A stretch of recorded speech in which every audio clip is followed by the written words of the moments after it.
Welcome to LandAcademy. This is the Cash Flow from Land show, where we show you how to buy unwanted vacant land and sell it for more on the internet. I'm Steve Butala. I'm Jill DeWitt. We are your hosts. With over 15,000 completed transactions, we are the experts in this niche land flipping business. We hold a drawing to win a free property every month. Enter to win by reviewing this show on iTunes and downloading our free ebook at LandAcademy.com. All right, let's get this show started. Steve Butala here for LandAcademy. Welcome to our Cash Flow from Land show. In this episode, Jill and I talk about some real estate dishonesty. I came up with this topic because we're talking with more and more of our new members, our brand new ones, about their initial experiences in real estate investment. And full disclosure here, and great with candor, a lot of them aren't good. And a lot of them involve a hotel lobby and just a lot of bad experiences and bad advice. So, Jill, I got to tell you, this really turns my stomach. I'm glad we're doing this. We're talking about this on the air because, and I'll tell you, I cannot on the air use the language that I use around the office about this topic, I won't. I'm just giving you a heads up. I won't. Thank you. Hey, but before we do, as always, let's take a question from a dial-in caller. Hey, if you want to be on the show, call 888-735-5045.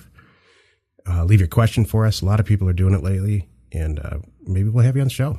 Cool. When we get better equipment. Yes. Right now we're reading the questions, but soon you will be on the show. Right. All right. Percy from Milwaukee asks, what if I just want to learn how to buy a house or land for myself and save a lot of money?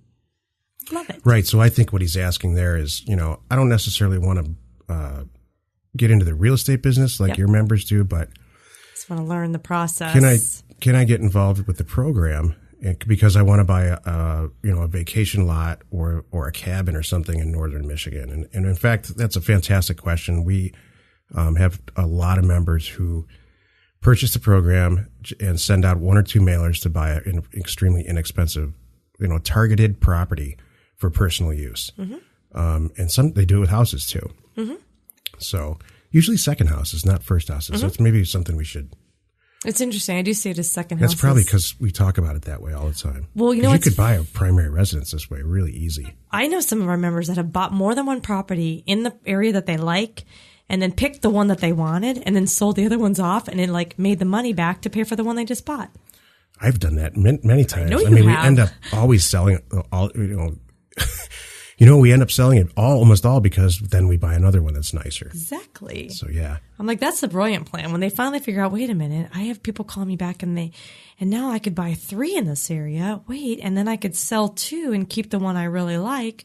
Why wouldn't I do that? And I'm like, yes, why wouldn't you do that? It just paid for yours. So Percy, yes, our program works perfectly well for that.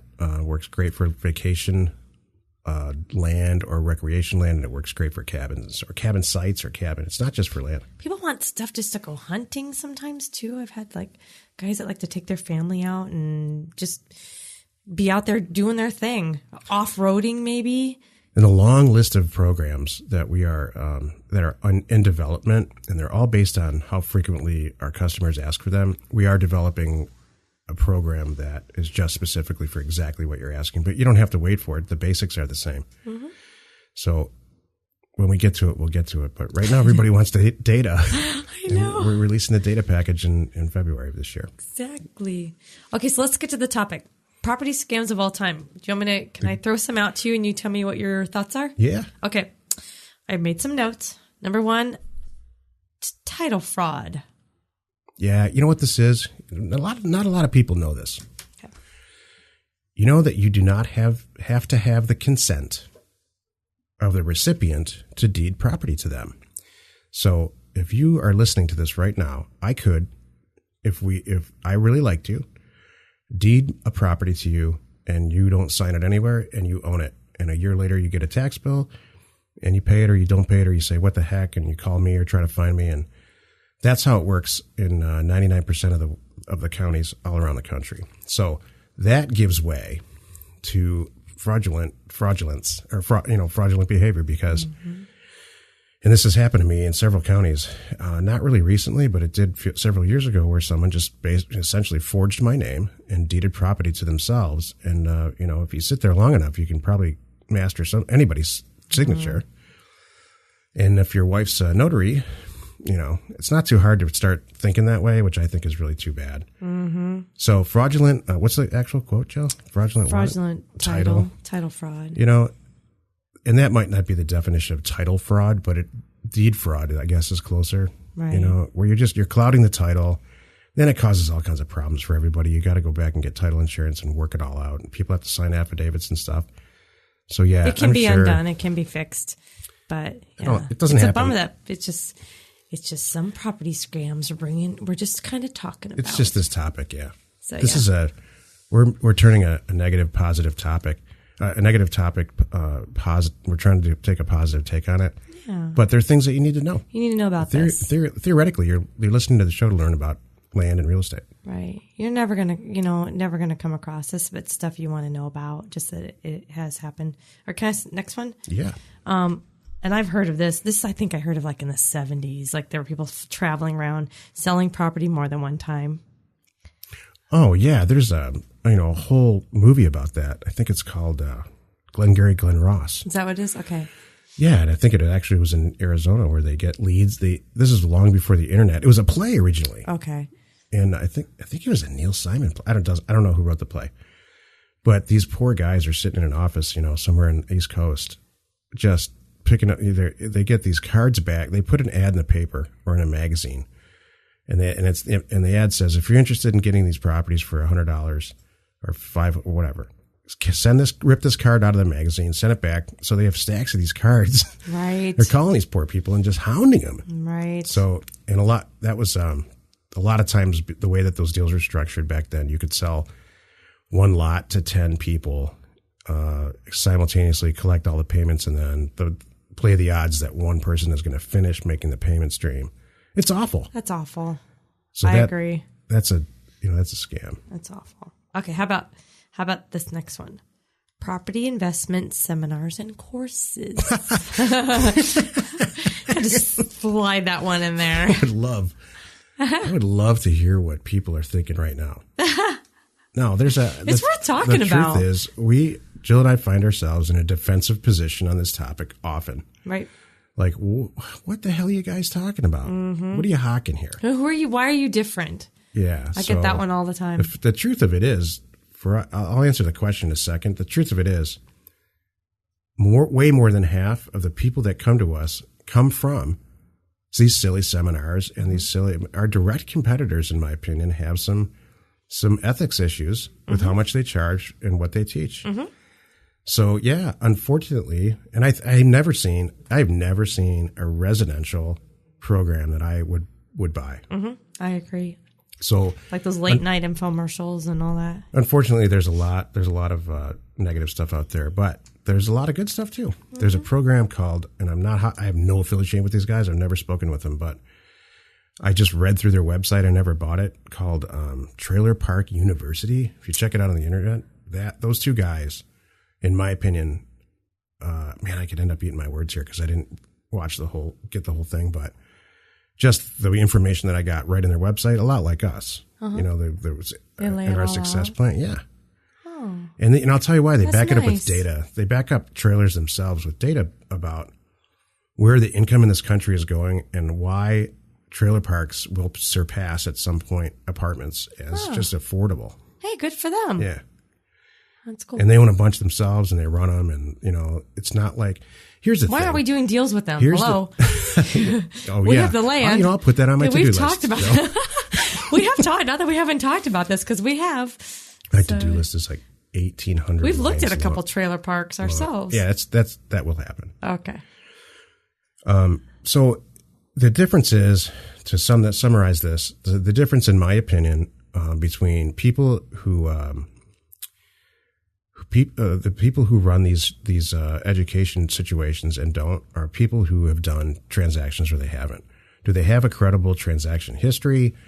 Or are they just kind of an actor that's aligned themselves with somebody who's actually done some deals?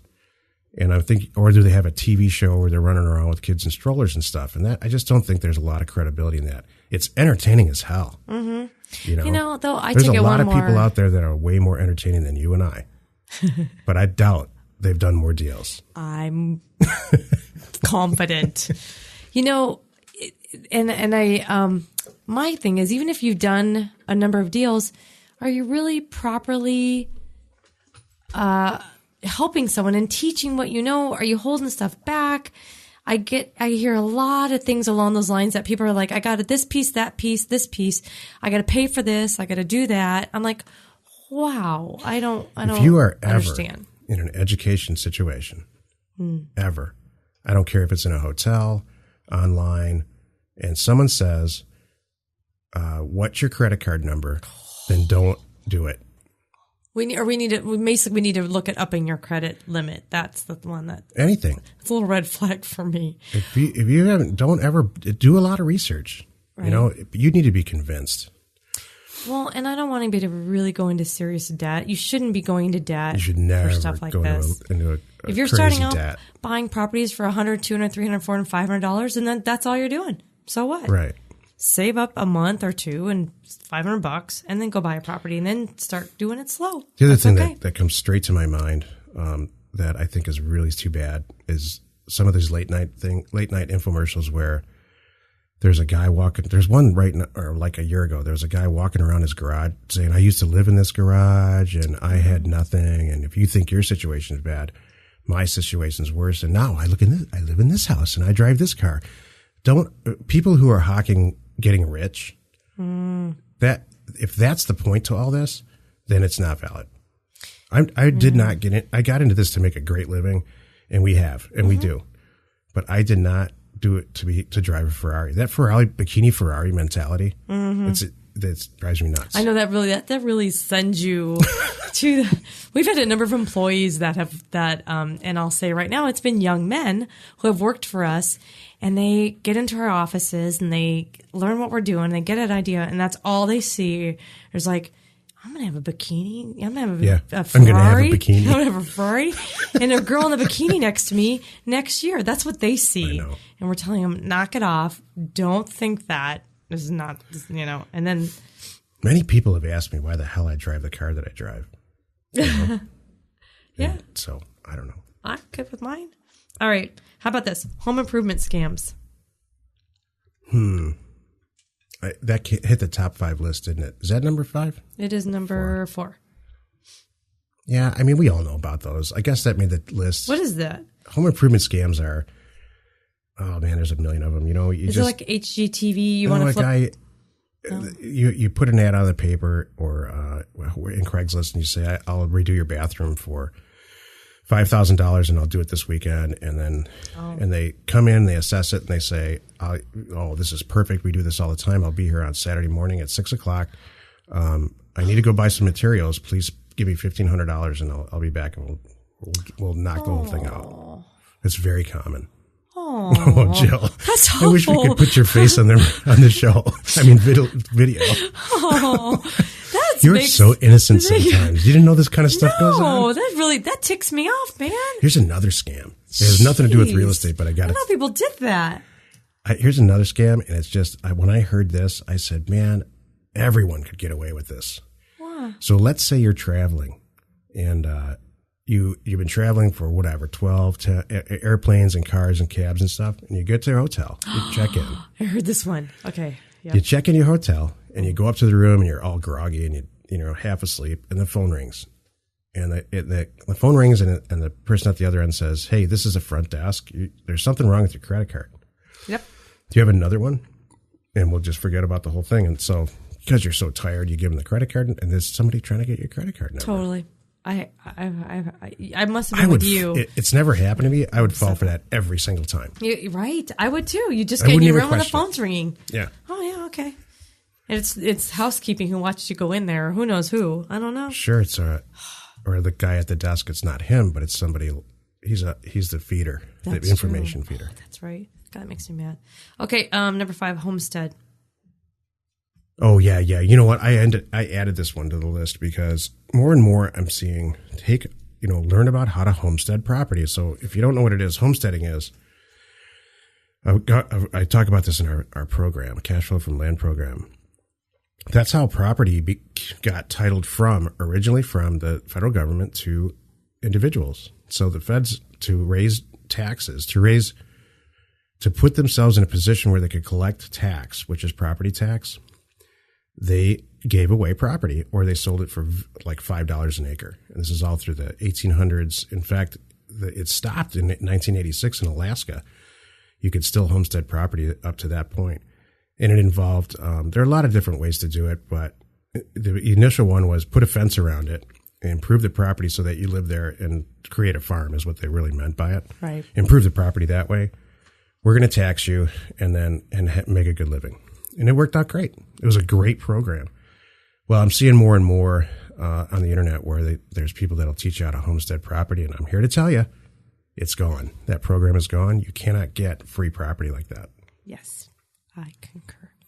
That's a bummer that they're still out there teaching it and people don't know. Right. Okay, one more thing that you added, and then I have something funny to share. Dual escrow. Please add your funny stuff first because people can't take it. Okay, I have something funny to share.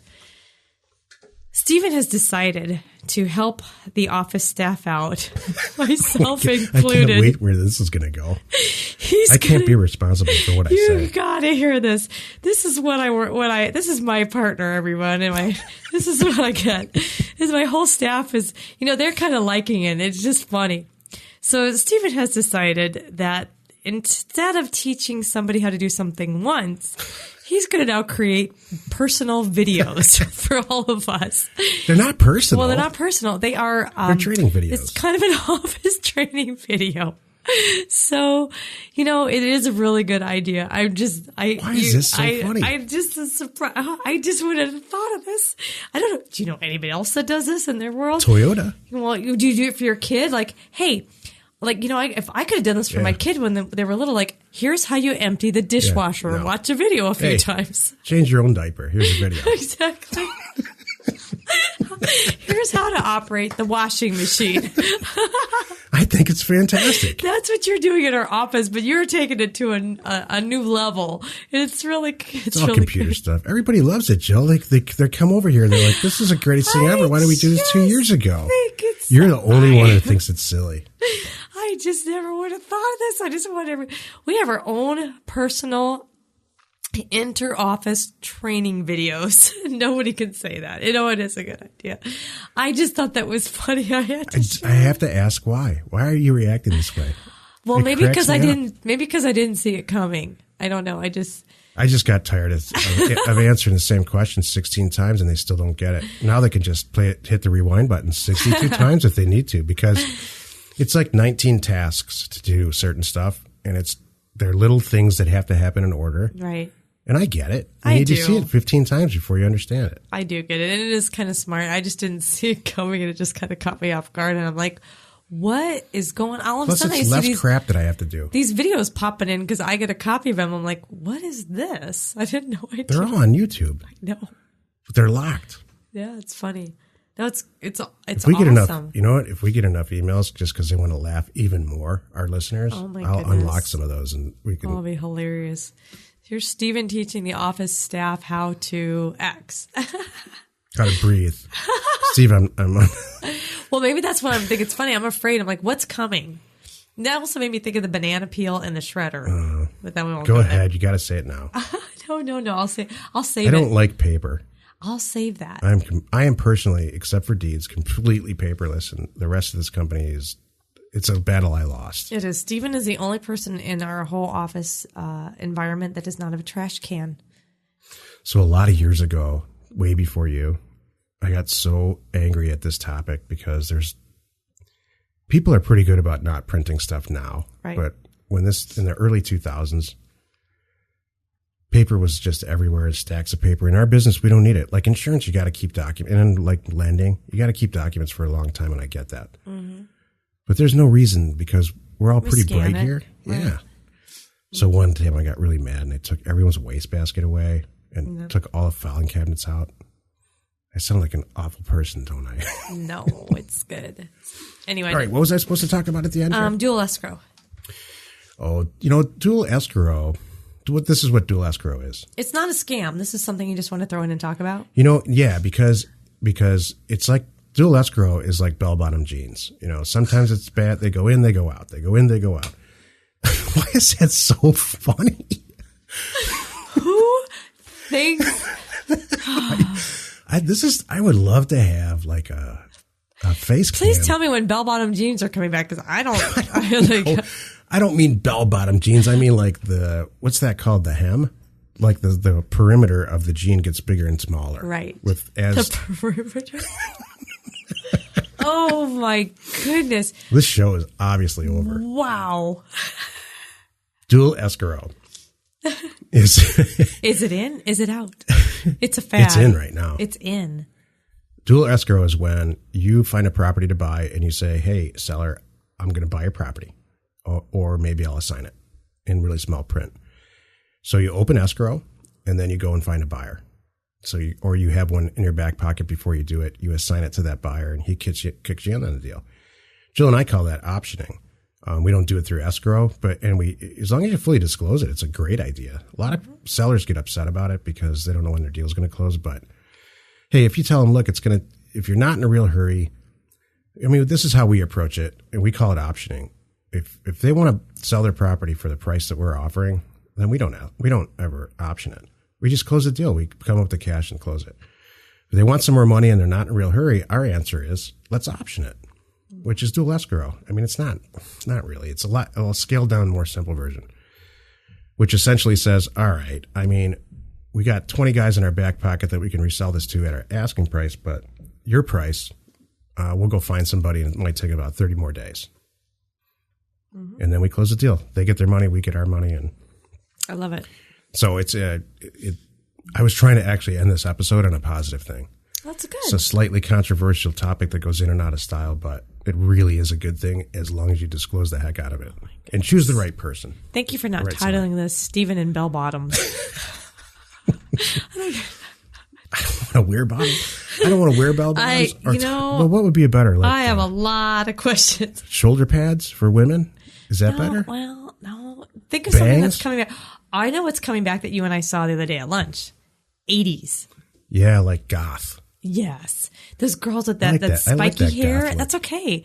Like bleach blonde, spiky hair, I can tell you like it. Like a flock of seagulls. I've had that hair. Remember that band? I do. Do I remember that band? Of course I remember Flock of seagulls. Yeah. They look a lot different now than they did then. Hey, join us in another episode where Jill and I discuss your all-important success in real estate investment and in life. Oh my goodness, I almost sneezed in the middle of this. That was really funny. Bell bottoms? I don't know, man. I know, I'm trying to think of something to save you with that one, but I can't. How many people are listening to the show and saying, oh my God, I said bell bottoms, I'll never listen to the show again. Skinny ties. Oh, that's better. You're right. That changes. That does go back and forth all the time. Oh, that would have been better. Yeah.